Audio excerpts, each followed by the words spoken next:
Dan pemirsa, untuk mengetahui informasi terkini dari titik bencana, kita sudah terhubung dengan jurnalis Metro TV. Ada Elma Rosana di kawasan Manggarai, kemudian juga di Dasya Hutauruk ada di ND dan juga di Hamsyah Maluna di Labuan Bajo. Kita akan ke Elma Rosana terlebih dahulu. Elma, selamat siang. Seperti apa kondisi terkini di Manggarai? Apakah bantuan sudah masuk ke lokasi?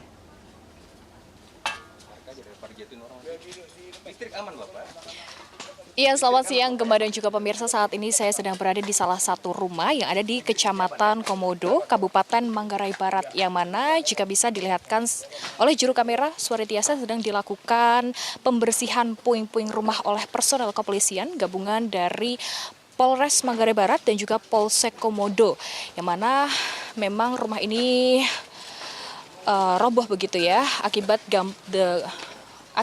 dampak gempa yang terjadi pada Sabtu 15 Agustus 2026 lalu berkekuatan 7,7 magnitudo.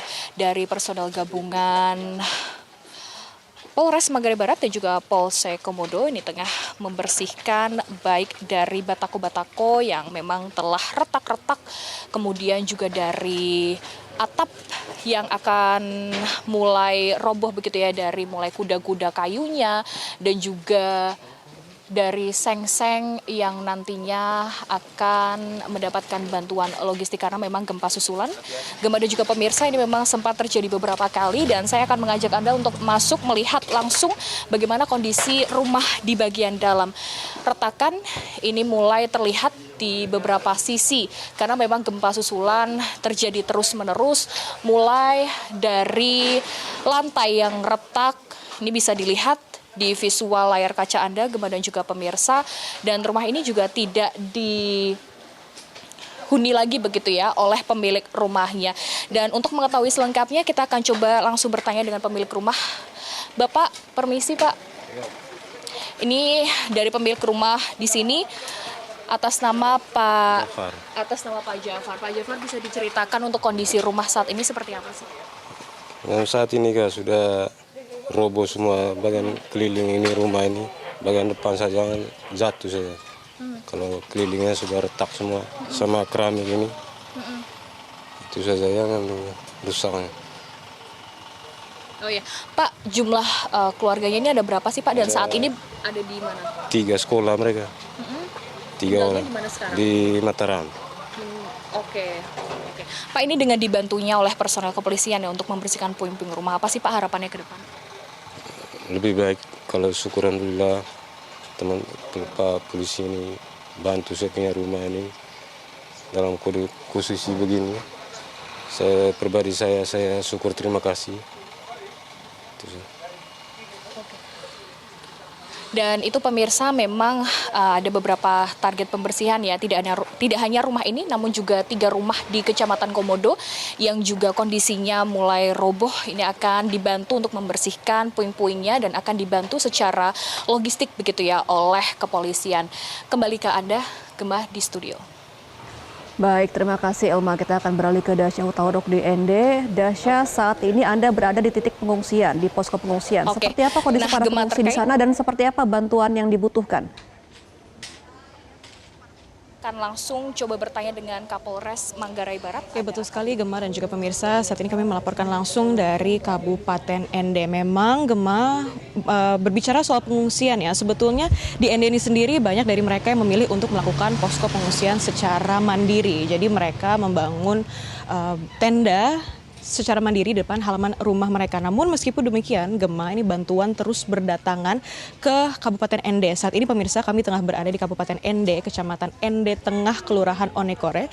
Bantuan pemirsa sudah ada di sini. Berdasarkan pantauan kami, ini merupakan bantuan-bantuan yang hadir. Ini ada paket sembako, ada juga selimut, kemudian ada juga telur, dan di sini pemirsa kalau kita bergeser ya, ini juga ada minyak, ada mie instan, ada makanan-makanan, ada beras juga pemirsa. Ini merupakan makanan-makanan yang pasti dibutuhkan oleh masyarakat saat ini. Berdasarkan informasi yang kami dapatkan pemirsa, bantuan terbaru ini baru saja tiba kemarin sekitar pukul 6 sore. Ada sekitar 40 paket sembako yang tiba. Namun di wilayah ini sendiri pemirsa, bantuan telah sudah berdatangan sejak hari Selasa. Jadi dari hari Selasa, Rabu hingga hari Kamis ini bantuan terus berdatangan, sehingga untuk total paket sembako yang ada di sini ini sudah ada sekitar 90 paket. Dan ini mereka bantuan ini datang dari sejumlah pihak, ada dari Presiden, kemudian ada dari Mensos, dan juga ada dari BNPB dan BPBD. Dan untuk mengetahui informasi lebih jauh pemirsa, kami akan berbincang secara langsung dengan Pak Lurah, Pak Vicky, selaku Lurah dari Onekore. Bapak apa kabar? Kabar baik, selamat siang Metro TV. Halo Bapak. Bapak mungkin bisa dijelaskan, ini ada bantuan-bantuan, ini bantuannya datang dari mana saja sih Pak? Baik, sejak hari pertama kami menerima bantuan itu ada 3 paket secara umum. Itu yang pertama itu bantuan Presiden sebanyak 25 paket, kemudian bantuan dari Kemensos sebanyak 25 paket, dan hari ini bantuan dari BPBD Kabupaten Ende, dari Pak Bupati Ende itu sebanyak 40 paket. Berarti total sudah ada 90 paket ya Pak. Ini ada apa aja Pak bantuannya? Bantuan itu beras, telur, susu, biskuit, minyak goreng, telur, selimut, dan juga terpal. Bapak, oke. Pak, ini kan seperti yang kita ketahui ya, kalau di Ende sendiri mereka banyak yang memilih untuk mengungsi secara mandiri.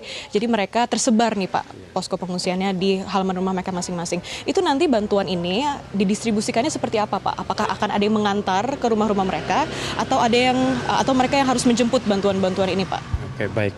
Sejak awal gempa, kami di kelurahan ini membentuk tim yang namanya tim tangguh, yang terdiri atas Kelurahan Onekore, pemerintah kelurahan, Babin Kantipmas, Babinsa, Puskesmas, dan teman-teman dari Orang Muda Katolik Paroki Santo Yosef Onekore yang kemudian menyalurkan bantuan ini ke rumah warga masing-masing dan posko-posko yang ada. Berarti ada yang mengantar ke rumah mereka ya Pak, ke posko pengungsian mandiri mereka ya. Pak, untuk bantuan-bantuan ini apakah ada keluhan atau mungkin sudah cukup dari warga, seperti apa Pak?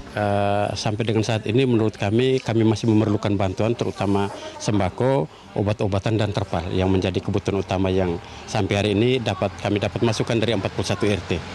Siap Bapak, berarti sembako ini masih dibutuhkan ya, dan juga terpal dan juga obat-obatan. Oke, siap Bapak, terima kasih baik untuk waktunya. Semoga bantuan berlanjut terus ya Pak.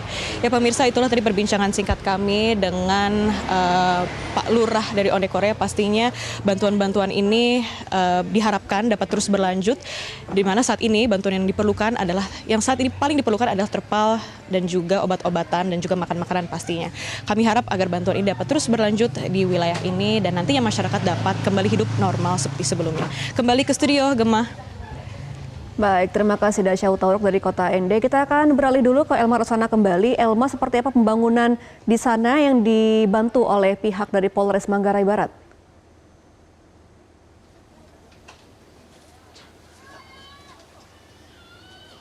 Ya, Gemma dan juga pemirsa, benar sekali sekitar 20 personel gabungan mulai dari Polres Manggarai Barat dan juga Polsek Komodo ini tengah berjibaku begitu ya untuk melakukan pembersihan puing-puing yang ada di rumah yang roboh akibat gempa bermagnitudo 7,7 yang ada di Kecamatan Komodo, Kabupaten Manggarai Barat. Tapi untuk selengkapnya mengenai target pembersihan rumah-rumah roboh ini, kita akan langsung bertanya dengan Kapolres Manggarai Barat, ada AKBP Christian Kadeng. Bapak, selamat siang. Selamat siang, Mbak. Pak, terkait dengan target pembersihan rumah, puing-puing rumah begitu ya dari Kabupaten Manggarai Barat seperti apa? Sementara perintah dari Bapak Kapolda untuk mendatakan dulu, kebetulan dari BPBD kami dapat total di Manggarai Barat 12 kecamatan itu ada 927 orangnya, 9.275 rumah yang terdampak.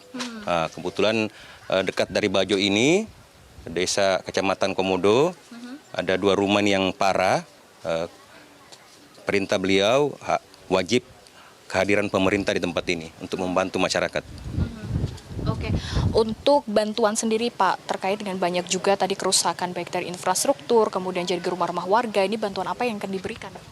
Pertama, kami siapkan bahan semen, kemudian pasir, kemudian ke depannya kami akan memajukan pos aju, jadi logistik nanti itu tidak di Polres lagi, kami majukan ke Polsek, jadi Polsek langsung akan membagi ke wilayah mereka. Demikian. Oke, Pak, kalau terkait dengan rumah warga begitu yang roboh, untuk masyarakat ini sejauh ini tinggal di mana Pak?